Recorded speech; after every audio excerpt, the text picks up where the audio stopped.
How do you feel about blacksmiths? Welcome back to my channel. Today we are doing another book review. I am all gussied up because it's a country book. Is that a thing? A Western? Probably makes a lot more sense than a country book. Kit McBride does something with a wife. He gets a bride. A wife. Kit McBride gets a wife. And you know what? I had actually finished the book when I got it that his name is Bride and he's getting a bride.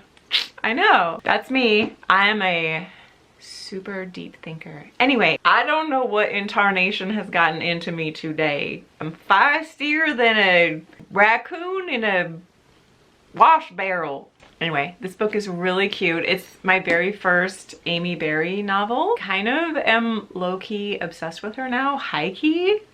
It's an obsession. This book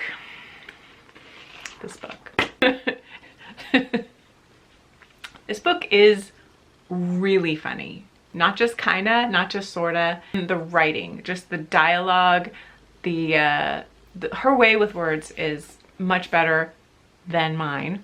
Obviously, this book starts out in the POV of Junebug, who is the younger sister of Kit, who is the hero who acquires a wife eventually. I usually have a favorite character in a book. I really like the heroine, I really love the hero, I really love the small dog. In this book, I loved all of the characters almost equally. It was really hard for me to pick favorites. Junebug, Maddie, and Kit are all amazing, and even Morgan, who is Kit's older brother and has a new book coming out soon. Like, I am so loving Morgan. He's like this big grumpy grouch, and that is my catnip. But if I had to pick one favorite, I think it would be Kit. Kit, the hero of this book, he's a blacksmith. He has only been around a handful of women his whole life, so he doesn't know that he is amazingly good looking. And he's completely thrown off by Maddie landing in his proverbial lap when she twists her ankle. They're stuck in a storm because, of course, Kit is so gentle. He's overwhelmed by how much he has feelings for her, but he doesn't really know what feelings are because he's just been like in this raised by wolves situation his whole life. And it was just melting my insides in the best way. I loved it. Bug, who is kind of like taking care of all of her brothers, the labors of women and how they are discounted. There's a scene where the brothers are reading the advertisement that Junebug wrote to get Maddie here. So I had like tears coming down my face. It was so funny. You really get a feeling of like the family dynamic here on top of this romance. So you have like Junebug's frustration with being the only person to take care of all of these giant ruffian Hellcat brothers of hers. You have Kit, who's kind of like, what's going on? Maddie and this romance developing. And then on top of that, you have this family bond of all these brothers together and little Junebug, and it's just like heartwarming. I had so many feelings that I had to put on a top to match, okay? I felt like I wasn't gonna do this book justice until I dressed up. Okay, so this is a romance novel, and this wouldn't be romance novel discussion if we didn't talk about whether it's steamy or not. This book is incredibly hot. I do declare, with absolutely no love scenes. There's a really extended kissing scene, but there's no sex in this book. And you know what? I don't care. I didn't even care one iota.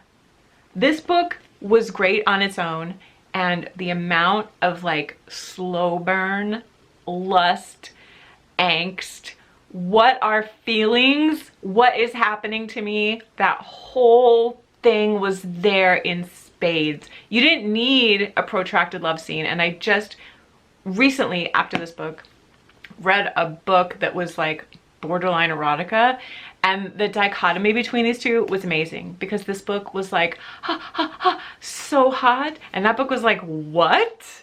You're doing what in an alley? Excuse me? I'm sorry, I have questions. So anyway, let me edit that part out.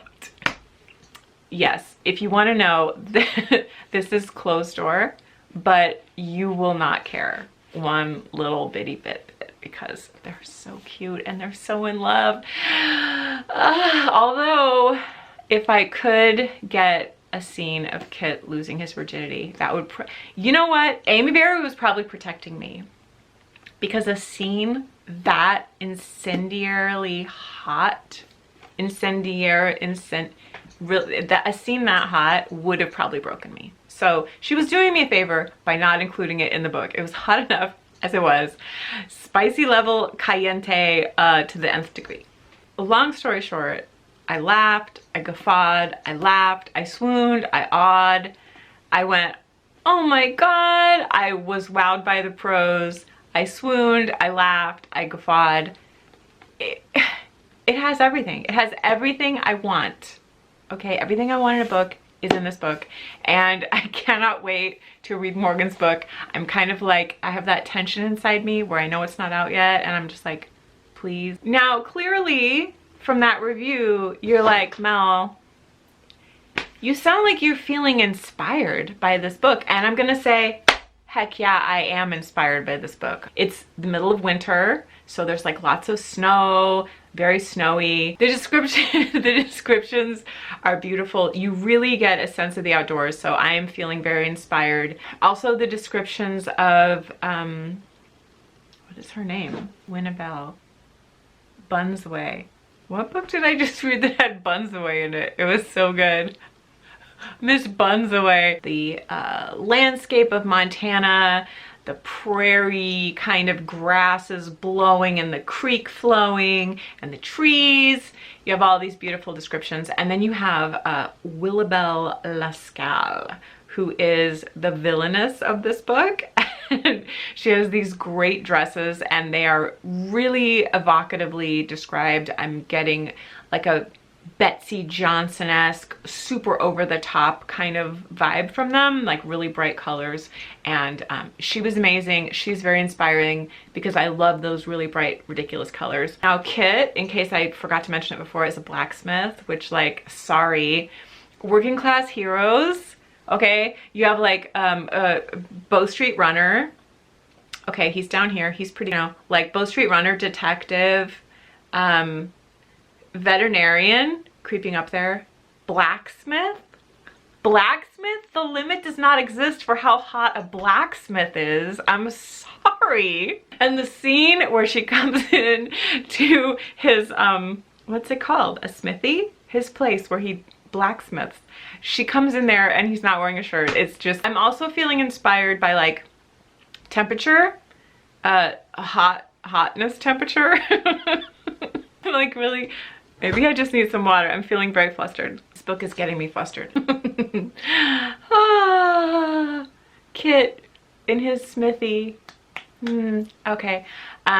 And the embarrassing part is she says the word for it in there, and I just was like so overcome by what was going on that I completely forgot the name of it. But the place where the blacksmith has his anvil, he's like banging away at it. Yellows and oranges and reds. I'm gonna be useless now. I can't stop laughing. Oh, okay. And then obviously black, you know, like there's a lot of like soot. There's grime, he's sweaty, he's dirty, so you have like movement, the movement of the sweat through the soot on his biceps. Did I mention he's a blacksmith and he's built like a barn door? I mean, come on. If you had handcrafted a hero for me, like taking parts from all of my craziest, wildest dreams, you would have gotten Kit. He has no idea how great he is. He's not cocky at all. Completely just in this little bubble world. He's a cinnamon roll. He just wants to take care of Maddie, but he doesn't know. He's like, whoa, no, I don't want to take care of anybody. But he does on a cellular level. That's just how it goes in romance, okay? The only other blacksmith hero that I have read is Tessa Dare's blacksmith. I'm not Googling it right now. I'm doing something else. Oh, there it is, just came to me. Tessa Dare's Beauty and the Blacksmith, which was, It's not closed door, and it was so hot that I was permanently altered after reading it. If you're into blacksmiths and you like heat in your romance novels, then I would recommend Beauty and the Blacksmith. Book would be a great book for young adult, new adult. This would be good, but it's still so good. Anyway, can you tell that I really liked this book a lot? Whew. Take it down, Mel. Take it down a notch. Kit McBride Gets a Wife, which I think, I mean, I don't know. I'm not the writer here, but like Kit McBride Gets a Bride. It could have. I'll stop now. That's enough. What are you waiting for? Get on your little horse and go get one. I could not put this book down. I poured through this book. I was walking around my house with this book under my arm. Any chance I would get, the book was open, I was reading it. This book consumed all of my mental brain power. I didn't have time for anything else but this novel and these characters. Junebug will steal your heart. And then Kit comes along and is like, oh, your heart, it's stolen? And then he steals it back because, I mean, he's a blacksmith, excuse me. And then Maddie, the most relatable, you know, feeling overwhelmed, like she just is stuck and doesn't know what to do or how to get out of the jam that she's in, and I just want to go back to that place. That's what I love about books, is the ability to sweep you away. And even though you're in this cabin in Montana where it's so cold, the men come in from tending to the animals after they've been in the blizzard, and Maddie and Junebug have to rub their hands and their feet. I know, it sounds terrible. And you're in the middle of a snowstorm in Montana, and I wouldn't want to be anywhere else but right there with them. That's the transformative power of books. I love it. Oh, and I forgot to mention food. This book is going in my top books of 2022. So let me know in the comments below.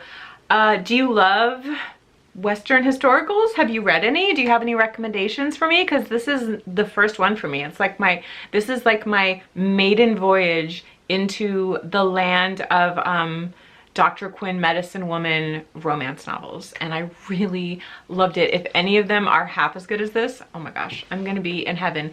So if you have any recommendations, let me know in the comments below. It was so inspiring, and I can't wait to get painting.